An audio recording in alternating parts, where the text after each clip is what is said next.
But this article, The Blind Eye of the Idaho Press, is probably the article that has gotten the most attention, probably the one that I'm most proud of. So it was published in the Idaho Dispatch, True Idaho News, Rexburg Commons, Pocatello Tribune Observer. And I think that it's gotten close to like 13,000 views, whereas some of the other articles I've written have gotten like 500. So this particular article is actually a demonstration of what I think is wrong with journalism. It demonstrates the blind eye of the Idaho Press, the blind eye of journalism, and I think that you'll be able to see why. So let's see. So in a nutshell, so there was a Chamber of Commerce breakfast up in Madison County, so I went to it, and this is what I saw when I walked in. This is the chief of police over here in his decorative uniform, and there was actually more people dressed like that. So it's 7 o'clock in the morning, and these guys are here in like full regalia. This is the college table. Basically, this is the superintendent. So all of the leaders, all the business leaders, the city councilmen, the mayor, all these people had gathered in this room for this breakfast at 7 o'clock in the morning. So when I walked in, one thing that I noticed was there was a tripod in the back and there was a news camera set up. And so as a journalist, I was like, well, the big guns are here. There's, what am I going to report on? This is it being recorded and they're going to put this on a nightly news story. Like what can I do? I could maybe write about it at the most. So anyway, there was a table at the back where I was going to sit. So I had to duck beneath the camera to get to the table where I was sitting. So it started out, Todd spoke first, and it was kind of jovial. There was like some back and forth between him and the audience, like, oh, haha, like the county's doing really good. They kind of ribbed him a little bit, very jovial, very nice. Then Steve Adams got up to talk. So I'll kind of pause on this part right here. And so this is really the most remarkable part about the story. So I'm going to go a little bit in depth into what he said. So this is what he said. I would like to provide a nice uplifting message today, but one of my responsibilities as mayor is the responsibility to protect the rights of the people I serve. Those rights are being violated in major ways by whole federal and state governments.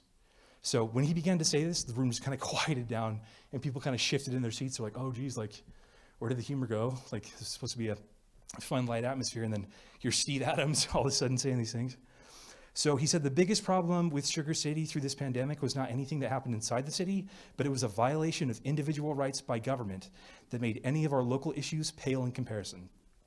He said the federal government is stealing, let's see if I think I might, yeah, the federal government is stealing about 40% of the value of each dollar owned by every citizen in the city. So he went on.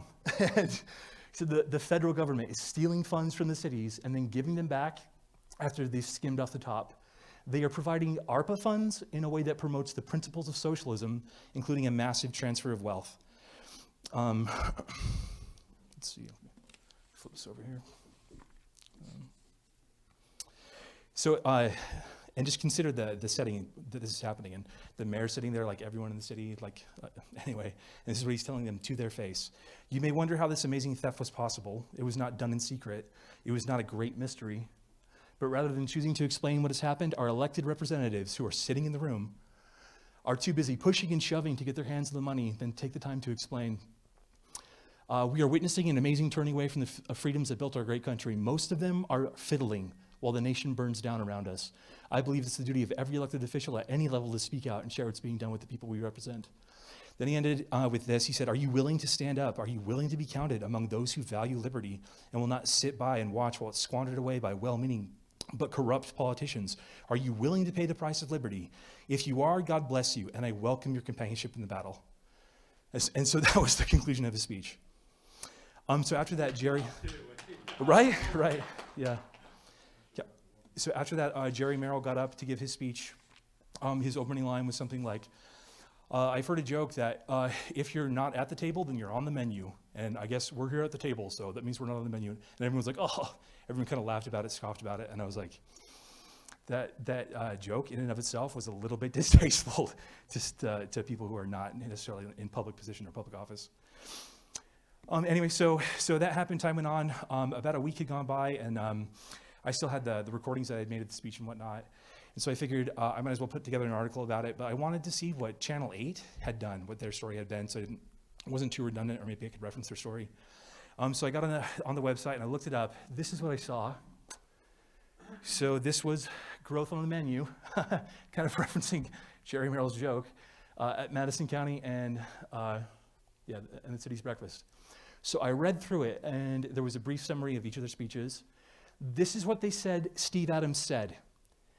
These big money development firms are now looking at Madison County, and some of them see a little city right up above a bigger city, and they're like, ooh, look at all that land in a small little city. We can get what we want. But it's created a huge influx of inquiries and applications. So we tried to hire a part-time person, right? So this is not what he spoke about at all.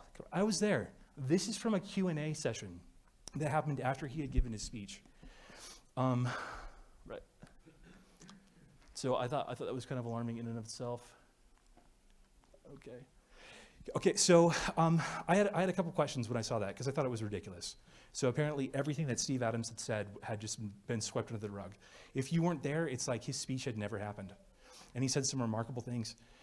So I thought that at a minimum, they could have mischaracterized what he said. They could have said something like, far-right politician goes off the rails at dinner, you know? Or they could have been more even-handed, mayor criticizes ARPA funding, whatnot. But there was no reference of it whatsoever. You look at the footage, and Steve Adams says, ooh. They almost made him out to be ridiculous. When what he did was valiant, courageous, I couldn't believe. It was a completely newsworthy story. I wanted to find out a little bit more about it. So I called the news agency so I could talk to the people who had put the story together and ask them what had happened. They didn't return my calls for whatever reason. I don't know if they were dodging me. I kind of doubt it. I think that they would come back from lunch and their secretary's like, hey, someone called, they had a couple questions about it. Anyway, so some time went by, I saw these questions. One day I was driving by the Maverick, and I saw the tripod, and I saw the Channel 8 SUV, and the gentleman with the beard who had been at the city dinner recording a news story. So I pulled over, parked a few spots away, hopped out. I was like, hey, how's it going? You're the guy who was at the county breakfast, right? You reported on that. He was like, yeah, that was me. And I was like, hey, what do you think of that speech, Mayor Adams' speech? He was like, oh, yeah, that's pretty crazy. And I was like, I didn't notice anything in the article that you guys put together about it. He's like, yeah, well, we didn't. And I was like, was that your call? Did you just decide not to put it in? And he's like, no. So he said it was the editor and then other people involved in it. There was like 3 different people who had collectively made the decision to not publish it.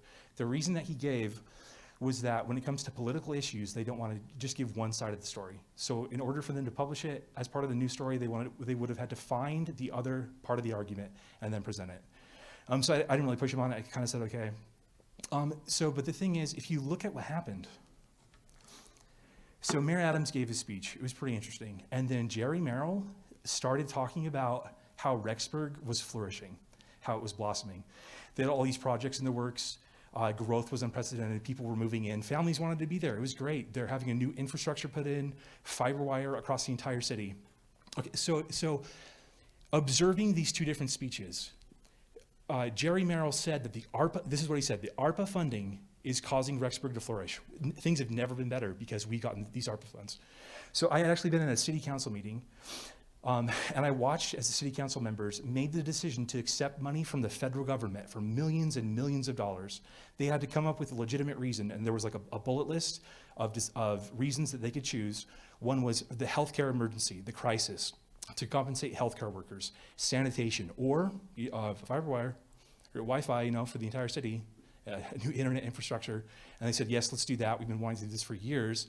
Here's our opportunity. We'll take these millions of dollars. So here's Jerry Merrill reporting on it. Everything's going great. That was ARPA funding from the pandemic, from the crisis, right? So in his speech, Mayor Adams said, elected officials are pushing and shoving to get their hands on the ARPA money. They're too busy getting their hands on this money to take the time and tell you what's actually happening, because this is a crisis and what's happening is terrible. Both sides were given. They talked about the same subject matter from 2 different sides, and yet they turned a blind eye to it. Maybe they couldn't see it, right? Maybe observing that was a little bit difficult. They didn't completely do the backstory on it. But for whatever reason, their mischaracterization of it, their failure to report on any part of it whatsoever was super concerning to me. So this is the blind eye of the Idaho Press. How many times has this happened? That's what I wondered. How many times have people said things that were valiant, that were good? And rather than calling them far-right extremists, they never even reported on it. So like the fellows in the conflict, the people who are concerned about what's happening, maybe they are crying out and we're just not hearing their voices. It was super concerning to me. So anyway, from a more journalistic perspective, news agencies have things called beats. And so different reporters are assigned to different like parts of city life or the arts or the parks. They keep watch on things that happen within the city so they can find stories, but reporters are typically confined to like a specific area. They generate stories from that. So my perspective of this is they have a beat. They have reporters who are watching Brad Little, who are watching Jerry Merrill, who are watching everything these people say. They're reporting on it, right? And so apparently there's a gap within news coverage, right? And I think that I can fill that gap. So again, to call myself a journalist, like you walk into a room and you see a news camera, you realize they have editors on this. I have my phone and I'm going to write something and publish it. You know, I'm a journalist. Okay, I guess technically, right? So, but there is a role to fill. There is something to be done. My purpose in writing this article and writing The Blind Eye of the Idaho Press was to magnify his voice, was to let him speak for himself, was to put what he had said and send it out so that people could hear, and they could make their own decision about what he said. My political beliefs aside, you shouldn't be stifling these voices. So technically my beat, even if I was a liberal, I can look at the conservative beat. I can look at conservative voices, find out what they're saying, and then report on that. Yeah, so that is basically moving forward. That's my goal within journalism. I think that this is probably the most significant story that I've written to date. However, journalism doesn't necessarily pay a lot of money, at least for the point that I'm at. So I had to kind of stop for a little bit and start a lawn company. So it actually went pretty well this last summer up in Rexburg. I don't know if you've heard of it, Idaho Lawn Services. No? Anyone? No? Okay, so we're yeah, thank you. Go ahead.